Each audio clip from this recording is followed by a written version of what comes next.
Now, joining us is Energy Secretary Chris Wright.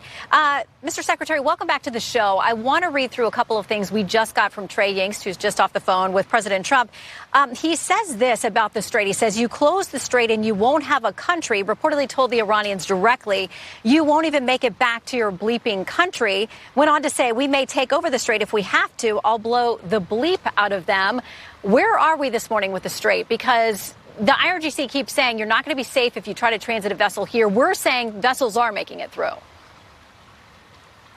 Yes, Shannon. In the last 24 hours or yesterday, 67 ships went through the Strait of Hormuz. The day before, it was 55 ships.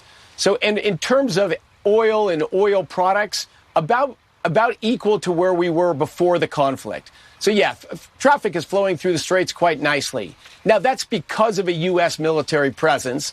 Iranians still have not demined the central shipping channel, but the U.S. opened a separate channel down south, and we've been escorting ships through that for several weeks now, and at very high levels today.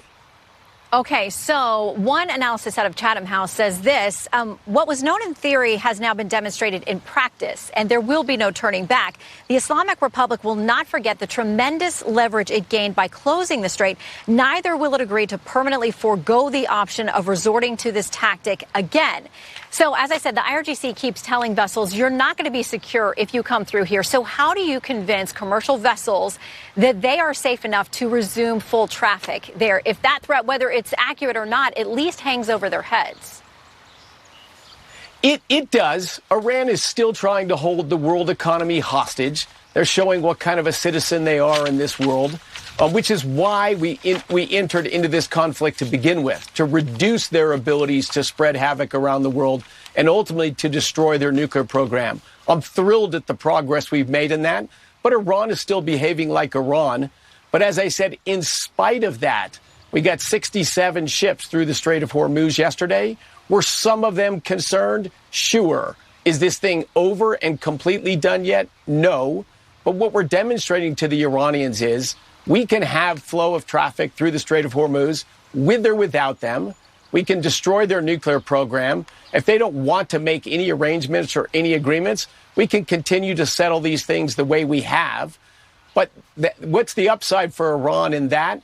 Maybe they see the light. Maybe there's a slight moderation of their behavior for some economic rewards. But they only get rewards if they stop the destructive behavior. And we have proven the destructive behavior, while we prefer it not, it will not stop the flow of traffic through the Strait of Hormuz. Okay, I want to go to the memo of understanding as released because it talks about benefits that flow to Iran now.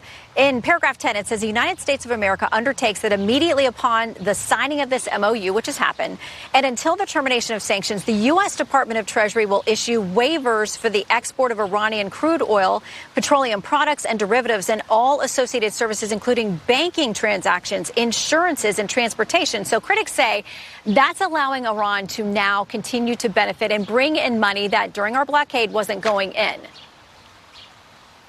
So that's a pretty modest benefit, Shannon. All of their crude during the Biden administration, they exported 1.5 to 2 million barrels a day every day. It just went to China, and China paid them through different mechanisms. So, yes, the fact that they can sell it to other countries and get paid more easily, that's a benefit, but that's not a big benefit. That's not a big benefit at all. But, you know, we're trying to be in good faith. We're going to allow their crude to flow. We're going to have dialogues with them. If we can get a pathway to completely ending their efforts to develop nuclear weapons, that's a huge win for the world. The Biden administration's deal, the Obama administration's deal, was to observe their nuclear weapon program, and it continued on. We have no interest in that. We want to end their nuclear weapons program. Yeah, and the vice president said moments ago, trying to turn over a new leaf so that things are not the status quo, but a different relationship moving forward. And I know a lot of that will have to do with verification of that new program. Those talks now officially underway in Switzerland. Secretary Wright, thank you for your time.